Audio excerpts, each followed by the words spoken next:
Hi everyone, welcome back to the channel. I'm Kiki. In today's video, I'm going to teach you how to do a single crochet. The single crochet is going to be probably one of the most used stitch that you are going to use, unless you're doing granny squares or something like that. If you're doing amigurumi, most of it is going to be single crochet. That is going to be abbreviated as SC. Okay guys, let's do a single crochet. Grab onto your yarn however is comfortable for you. I just did a couple little rows here just so that it's easier to see. So what you're going to do, you're going to take your hook. You've got a little hole right here. Go ahead and go right into that hole. So then when you look at it from the top, you can see you've got your braid right here. You're going to have two little loops. If the camera focus, there we go. You're going to have your two little loops here. Go under your yarn, hook on, pull through that, so that when you look at it from the top, you've got two loops on your hook.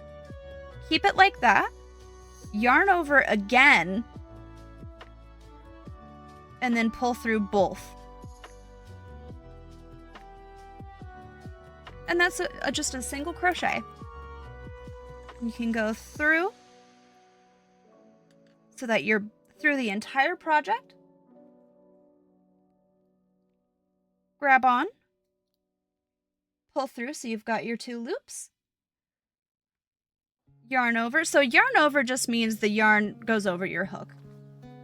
Super simple, nothing crazy about that. Go ahead and pull through both loops. So that's going to be one of the most basic stitches. You're probably going to see that more than anything. And then you go all the way through to the end.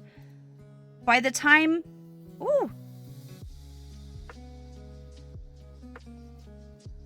Once you get good at this, you are going to be able to do it without even looking. You'll be able to watch TV, go to sporting events, all sorts of good stuff. You won't even have to look. I really hope I'm teaching you some stuff in these videos. I hope you're making some really cool amigurumi at this point. If you are, tell me in the comments below, what are you making? What are you hoping to make? What kind of plans do you have? I want to hear all about it.